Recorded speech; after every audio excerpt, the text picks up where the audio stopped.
అందరికీ నమస్కారం అండి. ఈరోజు ఈ వీడియోలో మనం వరలక్ష్మి వ్రతం రోజు ముత్తైదువులకి తాంబూలం ఎలా ఇవ్వాలి, తాంబూలం ఇచ్చేటప్పుడు ఎటువంటి పొరపాట్లను చేయకూడదు, అలానే తాంబూలంలో మనం ముఖ్యంగా ఇవ్వవలసిన వస్తువులు ఏమిటి అనే విషయాలన్నీ కూడా ఇప్పుడు ఈ వీడియోలో అయితే తెలుసుకుందామండి. అందుకని వీడియోని ఎవ్వరూ కూడా ఎక్కడ కూడా స్కిప్ చేయకుండా చివరి వరకు అయితే చూడండి. నేను ఆల్రెడీ మన ఛానల్లో వరలక్ష్మి వ్రతం రోజు పూజ ఏ విధంగా చేసుకోవాలి, వాయనం ఎలా ఇవ్వాలి, తోరం ఎలా కట్టుకోవాలి, ఇవన్నీ కూడా ఒక వీడియో అయితే చేసి ఛానల్లో పెట్టానండి. ఎవరికైనా ఇంట్రెస్ట్ ఉంటే ఆ వీడియోని అయితే చూడండి. వరలక్ష్మీదేవి వ్రతం రోజు మనం అమ్మవారికి ఉదయం వేళల్లో పూజ చేసుకున్నా లేక సాయంత్రం వేళల్లో పూజ చేసుకున్నా మనం వాయనం అయితే సాయంత్రం సమయంలోనే ఇవ్వాలండి. ఒకవేళ మీకు సాయంత్రం ఇవ్వడం కుదరకపోతే అప్పుడు మీరు పూజ అయిన తర్వాత ముత్తైదువులకి వాయనం అయితే ఇచ్చుకోవచ్చు.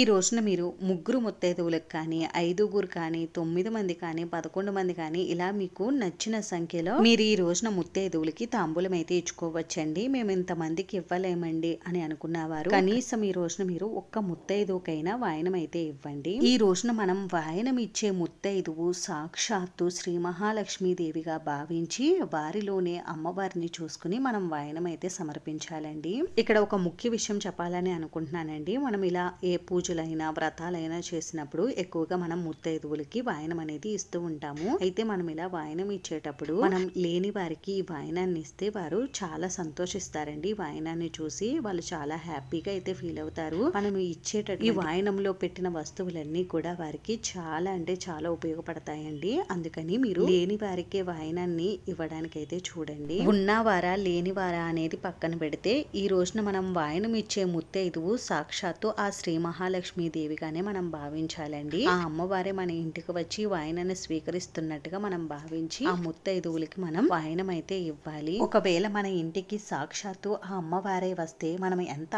ఆనందపడతామో, ఆ అమ్మవారికి ఎన్ని అతిథి సత్కార్యాలు అయితే చేస్తామో అలాగే మన ఇంటికి వచ్చినటువంటి ముత్తైదువుల్ని కూడా మనం అలానే చూసుకోవాలండి. ముందుగా మన ఇంటికి ఆ రోజున ముత్తైదువుల్ని పిలిపించి ఇంటికి వచ్చిన ముత్తైదువులకి ముందుగా కుంకుమ బొట్టు పెట్టి ఆ తర్వాత గంధం కూడా పెట్టి ఆ తర్వాత మనం తాలిబొట్టుకి పెట్టుకోవడానికి తడిపిన పసుపునైతే ఇవ్వాలండి. చాలా మంది పొడి పసుపుని ఇస్తున్నారు.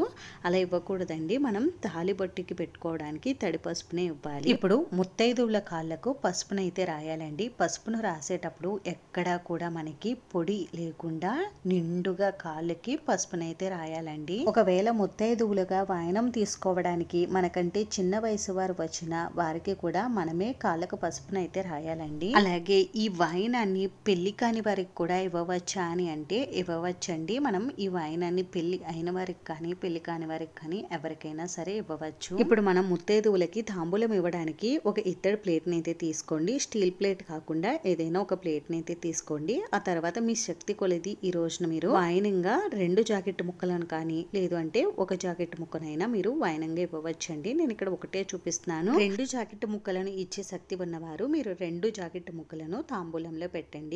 ఈ బ్లౌజ్ పీస్లు మనకి బ్లాక్ కలర్ లో ఉన్నవి కాకుండా మీరు ఏ రంగు అయినా పెట్టవచ్చు. ఇంకా శక్తి ఉన్నవారు చీరను కూడా మీరు వాయనంగా ఇవ్వవచ్చండి. ఆ తర్వాత 2 తమలపాకులను అయితే తీసుకోవాలండి. ఈ తమలపాకులకు ఉన్న కాడలను తీసేసి మనం తాంబూలం అయితే ఇవ్వాలి. నేను ఇక్కడ చూపిస్తున్నాను కదండి, తమలపాకులు తొడిమెలు ఉన్న వైపు మన వైపు ఉండాలి. అంటే వాయనం ఇచ్చే వారి వైపు ఉండాలి, వాయనం తీసుకునే వారి వైపు చివర్లు ఉండాలండి. ఇప్పుడు 2 అరటి పండ్లను కానీ లేదు అంటే మీ దగ్గర ఏ ఫ్రూట్స్ ఉంటే వాటిని 2 అయితే తీసుకోవాలండి. ఒకటి పెట్టకూడదండి. మనం తాంబూలంగా ఇచ్చేటప్పుడు 2 అరటి పండ్లను కానీ 2 యాపిల్ పండ్లను కానీ ఇలా అయితే పెట్టుకోవాలి. ఈ అరటి పండ్లను కూడా కాడలు ఉన్నవి మన వైపు పెట్టాలి. అలాగే చివర్లు ఉంటాయి కదండి, అవి ఇచ్చే వారి వైపు పెట్టుకోవాలండి. ఇక్కడ నేను వీడియోలో క్లియర్ గా చూపిస్తున్నాను కదండి, చూడండి. ఆ తర్వాత ఒక తోరాన్ని కూడా పెట్టుకోవాలండి. ఈ తోరాన్ని మనం ఆ ముత్తైదువులకి మనమే కట్టాలి. మీరు ఇంటికి వచ్చిన ముత్తైదువులందరికీ కూడా తోరం అనేది కట్టవచ్చండి. లేదండి అంతమందికి మేము చేయలేమండి అనుకుంటే మీరు మొదటిగా వాయనం ఇచ్చే ముత్తైదువుకి ఈ తోరాన్ని అయితే ఇవ్వండి. ఆ తర్వాత ఈ వాయనంలో కొద్దిగా పసుపు కుంకుమలు అలాగే ఒక పసుపు కొమ్ముని అలాగే 2 పువ్వులను ఇవ్వాలి. మీరు విడు పువ్వులైనా ఇవ్వవచ్చు, లేదు అంటే పువ్వుల మాలనైనా ఇవ్వవచ్చండి. పువ్వుల మాలను ఇచ్చేవారు జాజులు మల్లెలు ఈ మాలను ఇవ్వండి. అలాగే మనం తప్పకుండా వాయనం ఇచ్చేటప్పుడు గాజులను అయితే వాయనంలో పెట్టి ఇవ్వాలండి. ఈ గాజులను మీరు 2 కానీ ఒక అర డజన్ కానీ డజన్నర కానీ ఇలా మీరు ఎన్ని అయితే ఇవ్వాలి అని అనుకుంటారో అన్ని అయితే ఇవ్వవచ్చండి. ఇంకా ఈ గాజులు ఎరుపు రంగులో ఉన్నవి కానీ ఆకుపచ్చ రంగులో ఉన్నవి కానీ ఇవ్వండి. అలాగే ఈ రోజున తప్పకుండా నానబెట్టినటువంటి శనగలను అయితే ఇవ్వాలండి వాయనంలో. ఇవి మొలకలు వచ్చినటువంటి శనగలను ఇస్తే ఇంకా మంచిదండి. ఈ శనగల్ని 3 గుప్పులు కానీ 5 గుప్పులు కానీ ఇవ్వండి. అలాగే ఇంకా ఈ తాంబూలంలో ₹1 కాయిన్ని, గోరింటాకుని, అలాగే మంగళకరమైన వస్తువులన్నీ కూడా ఇవ్వవచ్చండి. ఈ తాంబూలం తీసుకోవడానికి ముత్తైదువులు వచ్చినప్పుడు వారితో పాటుగా చిన్నపిల్లలు కూడా వస్తారు కదండి, వారిని కూడా మనం ఉత్తి చేతులతో పంపకూడదు కాబట్టి వారి కాళ్ళకు కూడా పసుపును రాసి ఆ తర్వాత మనం వారికి తినేటటువంటి ఫ్రూట్స్ ఏవైనా ఇవ్వవచ్చండి. అరటిపళ్ళు కానీ యాపిల్స్ కానీ ఇలా ఏవైనా ఫ్రూట్స్ ని కూడా ఇవ్వవచ్చు. ఇలా ముత్తైదువులకి వాయనం రెడీ చేసుకున్న తర్వాత ఇప్పుడు ముత్తైదువులకి వాయనం ఇచ్చేటప్పుడు వారిని కొంగు చాచమని ఈ తాంబూలాన్ని వారి కొంగులో పెట్టి ఆ తర్వాత ఇస్తినమ్మ వాయనం అని మనం చెప్పాలండి. ఆ తర్వాత ఈ వాయనాన్ని తీసుకున్నటువంటి ముత్తైదువులు తీసుకొంటినమ్మ వాయనం అని వారు చెప్పాలి. ఇలా వాయనం ఇచ్చిన తర్వాత వారికి అక్షింతలను కూడా ఇచ్చి వారి కాళ్ళకు మనం నమస్కారం అయితే చేసుకోవాలండి. ఒకవేళ మీకంటే చిన్న వయసు ఉన్నవారు తాంబూలం తీసుకోవడానికి ముత్తైదువుగా వస్తే అప్పుడు మీరు వారి చేతులకు అక్షింతలను ఇచ్చి వారి గాజులకు నమస్కారం చేసుకుని మళ్ళీ ఆ అక్షింతలను మీరు తీసుకుని ఆ అక్షింతలను మీరు శిరస్సునైతే ధరించాలండి.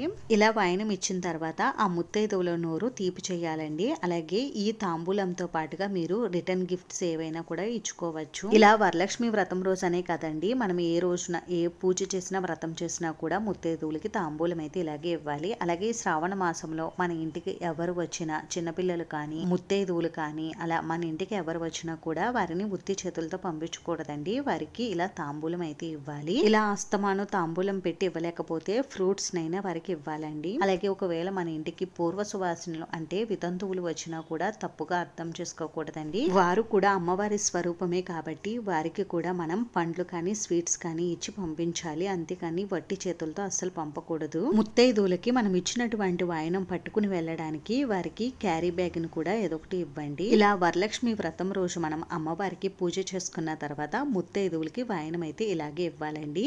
ఇక్కడ చూపించిన విధంగానే మీరు వాయనం అనేది ఇవ్వాలి. ఇలా వాయనం ఇచ్చేటప్పుడు మేము అంతమంది ముత్తైదువులకి బ్లౌజ్ పీస్లను పెట్టి ఇవ్వలేమండి అని అనుకుంటే మీరు ఒక్కరికైనా బ్లౌజ్ పీస్ ని పెట్టి ఇచ్చి మిగిలిన వారికి ఫ్రూట్స్ ని అలాగే పసుపు కుంకుమలని ఇవ్వవచ్చండి. అంతేనండి. చూసారు కదా, ఈ వీడియో మీకు నచ్చితే మీ ఫ్రెండ్స్ కి రిలేటివ్స్ కి షేర్ చేయండి. ఇటువంటి మంచి మంచి వీడియోస్ కోసం ఛానల్ ని తప్పకుండా అయితే సబ్స్క్రైబ్ చేసుకోండి. వీడియోని చివరి వరకు చూసినందుకు చాలా థ్యాంక్స్ అండి.